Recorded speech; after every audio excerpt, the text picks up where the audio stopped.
intereses de la sociedad. Regresamos. Pues qué bueno que continúa con nosotros en esta interesante charla con el doctor Antonio Navarro Manjarres.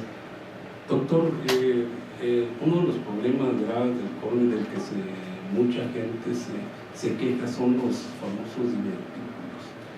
¿Cómo se originan los divertículos? Bien, esta también es una enfermedad muy interesante, es muy frecuente, sobre todo en el norte de la República. La razón es muy sencilla, se relaciona también con la falta de ingesta de fibra frecuentemente en los alimentos. Todos los días comer granos, cereales que contengan fibra, como son trigo, avena, frutas, verduras.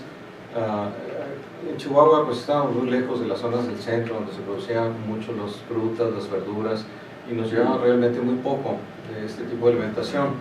Y nuestra dieta, básicamente, nosotros para atrás, consistía en carne, tortillas de maíz, chile, frijoles, café, y esa era la dieta básica del chihuahuense. Y a veces tomate, a veces un poquito de cebolla, qué sé yo.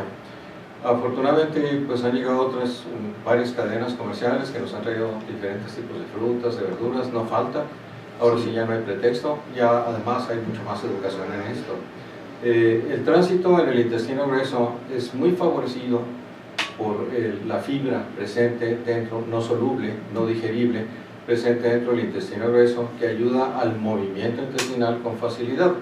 Cuando nunca se ha comido fibra o no se ha comido las cantidades suficientes, y además hay factores hereditarios con un mal tejido colágeno, se desarrollan pequeñas herniaciones, sobre todo en el intestino grueso del lado izquierdo, lo que sería el colon sigmoides. Estas pequeñas herniaciones semejan como unos globitos pequeños, que son de una sola capa, la capa más interna del intestino, que desafortunadamente es una capa muy delgada. Estos globitos protuyen a través de una capa de las capas musculares de la pared intestinal y de la capa serosa, que es la capa de resistencia. Y estos globitos son muy frágiles, tienden a infectarse y producir inflamaciones frecuentes dentro de ellos. Otra cosa que puede suceder es que se perforen y producir peritonitis, porque al perforarse lo que va a salir allí pues es lo que transita por allí, que es excremento, es materia fecal. Y la materia fecal, pues en su mayoría, el 90, 90 y tantos % de ella, no es otra cosa más que bacterias aerobias y anaerobias. Entonces nos va a producir una infección muy grave, muy severa adentro de nuestro abdomen, que en ocasiones requiere cirugía de emergencia y en ocasiones puede llevar al paciente a la muerte.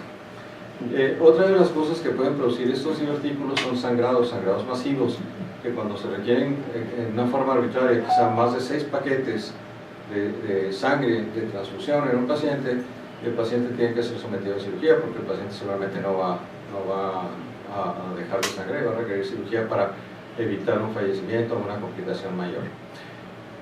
Estas serían las complicaciones de estos divertículos y las razones de por qué se producen. La buena noticia, por así decirlo, es nada más 16 de cada 100 pacientes que tienen divertículos van a tener complicaciones como perforaciones, cuadros de infección, hemorragias, todo esto. Los demás pacientes, el 84% de los pacientes nunca en su vida van a tener un problema. Pero una vez que han tenido un cuadro de perforación o de sangrado, la posibilidad de que vuelvan a tener otro aumenta muy importantemente, hasta un 50-60%. Entonces la recurrencia es importante. Quizá el segundo cuadro, si no se requirió cirugía en el primer evento, vale la pena pensar en una cirugía, aunque sea un poquito electiva, aunque se pueda controlar con medios médicos. Lo más probable es que lo mejor sea operar al paciente. Es operar al paciente. Posteriormente, si uno no se atiende a los divertículos, tengo entendido que se transforman en algún otro padecimiento, ¿no? No, de ninguna manera no. Hay que operarlos. Exacto. Sí, los divertículos es suficiente enfermedad. Este padecimiento no se transforma en cáncer, no se transforma en ninguna otra cosa más que en todas las problemáticas que nos ocasionan, que es sangrado masivo, infecciones severas, peritonitis. Fundamentalmente ese es el problema. Es el problema fuerte. Habló usted ahorita de cáncer, doctor. ¿Qué origina el cáncer de colon? La misma maravillosa pregunta. Yo pienso, nadie sabe las causas de los cánceres, excepto de alguno que otro. Por ejemplo, El cáncer del cuello de la matriz, pues ya se sabe que está ocasionado por el famoso virus del papiloma humano en un 90 y tantos %, y hay otro pequeño porcentaje que se desconoce la causa. Sin embargo, en la enorme mayoría de los cánceres, la causa es desconocida. En el colon, lo único que yo he visto en los estudios más recientes que hay en la Universidad de Harvard, hubo recientemente un estudio muy bueno donde se quisieron correlacionar varios factores con la frecuencia de cáncer de colon, que sí podía estar y que no podía estar asociado al cáncer de colon. La mala noticia para la gente que somos de acá del norte, que comemos mucha carne, es que la carne roja es un factor que sí definitivamente incide en la presentación y en la frecuencia del cáncer de colon. Pero no es el único, es el que se logró estadísticamente comprobar que es un factor que sí incide en la presentación de cáncer de colon. Sin embargo, pues desde luego los factores genéticos hereditarios, hemos visto muy frecuentemente que si dentro de una familia hay un hermano que tiene cáncer de colon, lo más probable es que haya uno o dos más hermanos que vayan a tener cáncer de colon. Los factores hereditarios son muy importantes, sí, así es. Entonces, el cáncer de colon es quizá el cáncer más prevenible de todos los que hay. ¿Por qué? Porque haciendo un estudio de colonoscopía, un estudio de endoscopía del colon, revisando todo el colon bajo visión directa con una cámara de alta definición que nos da imágenes reales, tiempo real, vamos a encontrar lesiones que sean pólipos, que no son más que carnosidades anormales que se desarrollan en cualquier parte del intestino grueso, que no son malignas en un inicio, son premalignas en la mayoría de los casos, y que con el tiempo se van transformando en malignas, van distorsionando su arquitectura, su genética, hasta que se convierten en cánceres inicialmente in situ y posteriormente en cánceres invasores con metástasis y todo esto. Si la gente se hiciera una colonoscopía a partir de los 40, 45 años, una colonoscopía cada 5 años, seguramente la frecuencia de cáncer de colon iba a disminuir mucho. Estos serían pacientes que no les encontrábamos pólipos. En pacientes en los que encontramos pólipos, pues encontramos que lo que tenemos que pensar es que es un intestino, un colon enfermo que va a estar produciendo pólipos, y estos pólipos, como son los precursores del cáncer, lo que tenemos que hacer es estar revisando al paciente frecuentemente en búsqueda de pólipos. Quizá convendría, una vez después de encontrar los pólipos al año, hacer una nueva colonoscopia por si perdimos alguno, y después cada 2 años durante toda su vida hacer una colonoscopia para revisar y buscar estas lesiones que son pólipos, para que el paciente nunca desarrolle un cáncer de colon. ¿Es diferente el pólipo a los divertículos? Radicalmente, sí. El pólipo es una carnosidad que nosotros vemos. Es una pequeña bolita o una gran bolita de carne, ¿sí? Que, como dijimos hace rato, es una lesión premaligna, no maligna inicialmente, y al quitarla, pues como que vacunamos al paciente, ya no hace cáncer de colon en ese momento. Y el divertículo no, el divertículo es la capa más interna del intestino grueso, se migra a través de las otras 2 capas de la pared del intestino grueso hacia el exterior en forma de un saquito o de un globito.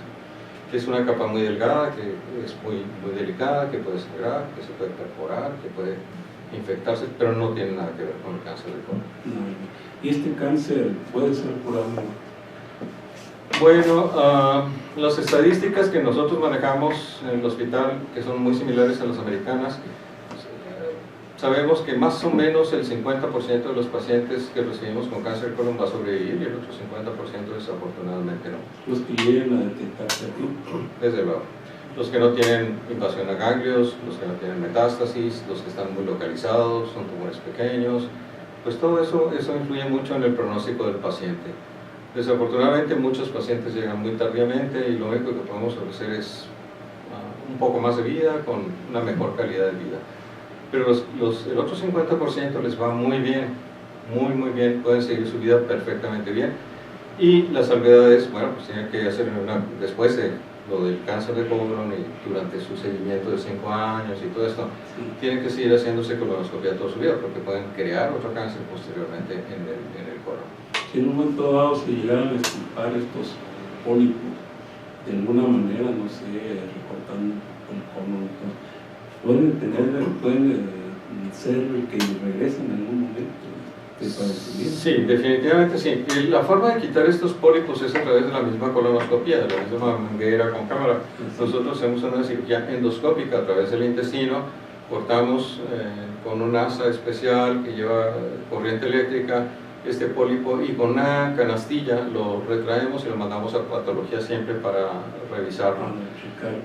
Que salga, pues sí, la posibilidad es muy buena porque es un intestino enfermo, productor de pólipos, y por eso se tiene que estar haciendo el paciente un chequeo más o menos cada 2 años. Antes si son muchos, o cada 2 años por lo menos, para estar revisando la presencia de nuevos pólipos. Doctor, tenemos un grato primer lugar, teníamos el segundo lugar y nos reportan las estadísticas que tenemos en primer lugar en obesidad. Esto afecta mucho, sobre todo, bueno, en su especialidad vemos que ahí llega mucha gente obesa y con muchos problemas. Sí, bueno, la obesidad desafortunadamente tiene mucho que ver con muchos procesos metabólicos y también obviamente con la falta de ejercicio, que el ejercicio activa mucho el sistema inmunológico, que defiende el cuerpo de muchas malignidades, de muchas enfermedades. Obviamente la persona que es obesa pues tiende a ser muy sedentaria y a no hacer ejercicio. La gente que tiene una obesidad importante, un grado 2, un grado 3 de obesidad, hasta la obesidad mórbida, tienen muchas más posibilidades de hacer cáncer de cualquier parte del cuerpo. Está asociado a cáncer de mama, cáncer de colon, cáncer de próstata, prácticamente todos los cánceres, la obesidad. Sí. Ese es quizá producto de algo que a mí me parece un poquito un contrasentido, ¿verdad? Porque la obesidad pues quizá se antoje pensar en países más industrializados, donde se come comida más procesada, comida chatarra, pero nuestro país pues no es un país industrializado ni rico, mucho menos, ¿verdad? Entonces lo único que se ha logrado es que la comida chatarra que nos han enviado de los países industrializados la hemos consumido perfectamente bien y hemos dejado de lado pues las comidas sanas, que son el pescado, pues, el pollo, un poco de carne de vez en cuando, muchas frutas, muchas verduras y todos los granos y las harinas. Sí. Bueno, las harinas deben ser no procesadas. No procesadas, idealmente sí, así es, que no son refinadas. Lo que se recomienda principalmente. Todo este tipo de alimentación también desemboca en otro problema que es muy común en los mexicanos, que son los hemorroides. Sí, desde luego, al no haber fibra en el intestino y al no haber suficiente agua, suficiente ingesta de agua, el intestino tiene un mal manejo en el paso de la materia fecal y en sus movimientos. Se vuelve muy lento, batalla mucho para movilizar toda la materia fecal. El paciente tiende a pujar y el pujar hace que aumente la presión en unas venas que ordinariamente, normalmente se encuentran en el canal anal, que se llaman venas hemorroidales. Al aumentar esta presión ahí, pues se hacen saculaciones grandes que se llaman venas hemorroides, las famosas hemorroides que la gente en la calle las conoce como almorranas. Poco a poco van progresando si no han tenido un tratamiento, un cambio de dieta, y hasta que llegan a ser grandes bolsas, grandes lesiones que o sangran mucho o producen dolor o se trombosan, quiere decir que se les hacen coágulos dentro, o pueden llegar a ser abscesos, grandes abscesos, infecciones de una hemorroide que se trombosó y se infectó y que requieran cirugía. Actualmente también manejamos mucho las hemorroides internas con un método de ligadura por endoscopía, las internas. Sí. Aunque antes de llegar a esto, pues usamos medicamentos, cambios de dieta, le pedimos al paciente que tome agua, que tome fibras solubles que se venden en botes, si no las toman en la alimentación, por lo menos que la compren en la farmacia y que se la tomen en la noche, y eso ayuda mucho al paciente para que tenga un adecuado movimiento intestinal y evitar que el paciente tenga que pujar o pasar 2, 3, 4, 5 días sin regir. Este tipo de tratamiento del que usted habla de los medicamentos, esto evita lógicamente la dolorosísima cirugía. La cirugía sí tiene fama de ser extremadamente dolorosa. Los analgésicos han mejorado mucho, ya los analgésicos disminuyen mucho el dolor. Sin embargo, una cirugía en esa zona, de todas maneras, primero como que dicen que nos operen en esa parte, como que no sería muy agradable, ¿verdad? Y luego pensar en la primera evacuación es así como, es una pesadilla, yo creo. Sí, claro. Sin embargo, el dolor ya es mucho menos, ya ha disminuido mucho. El chiste en esta enfermedad es tratar de no llegar a la cirugía y tratar de remediarlo antes de que se presente la necesidad urgente, imperiosa de una cirugía. Estamos platicando con el doctor Antonio Navarro Manjarrés. Como mencionamos en un principio, él está en el Hospital Cristo Muguerza, pero puede estar en cualquier hospital porque pues, tiene la facilidad para estar con él. ¿Nos podría dar usted su teléfono? Claro, sí, cómo no. Estoy en el Hospital Cristo Muguerza del Parque. El teléfono de mi consultorio es el 415-3634 y mi teléfono celular, que está abierto las 24 horas, es el 614-173-1602 y el Nextel es el 233-6045. Los dos teléfonos están abiertos las 24 horas y bueno, pues estamos para servirles. Si alguno de ustedes, ojalá no lo requieran, pero si tienen algún problema de este tipo, pues no deben llegar con el doctor Antonio Navarro Manjarrés, y como les dije en un principio, es uno de los mejores cirujanos digestivos que actualmente están en nuestro estado. ¿Algún mensaje final? Bueno, pues yo pienso que el paciente que tiene algún síntoma o algún malestar digestivo no se automedique ni recurra al internet. Para eso estudiamos nosotros los médicos, somos sus asesores, ustedes nos contratan y nosotros, nuestra obligación es explicarles cuál es su problema y decirles cuáles son las alternativas de tratamiento. Nosotros recibimos en los consultorios cada vez más gente que se ha automedicado por el internet o con miedos infundados por la información que viene en internet. O por consejos a veces de las comadres o de los hermanos, tómate esto y con esto. Así es, desde luego que sí. Para eso estamos nosotros. Consúltenos, vayan a una consulta, no hagan desidia, no esperen a que sea muy tarde y probablemente los medicamentos que empleemos eviten una cirugía o alguna complicación mayor. Esto de la automedicación, y qué bueno que lo toca, doctor, mucho se ha generalizado en nuestro país, desgraciadamente, y es por eso que en muchas ocasiones los pacientes llegan a tener problemas severos, porque no es lo mismo administrar un medicamento, quien sabe cómo va a trabajar, que decir voy a tomar esto porque aquí dice en el internet que así es. Qué bueno que lo menciona, doctor. Usted manda un consejo que la automedicación pues no tiene ningún aspecto.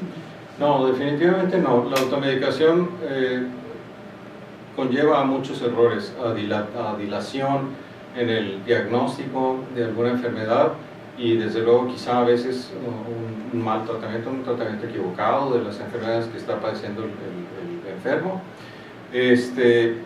Una muy buena medida que se desvirtuó un poco, que tomó el gobierno, fue la de la prohibición de la venta indiscriminada de antibióticos en las farmacias, donde le decían tómese 2 pastillas de esto y con eso va a tener.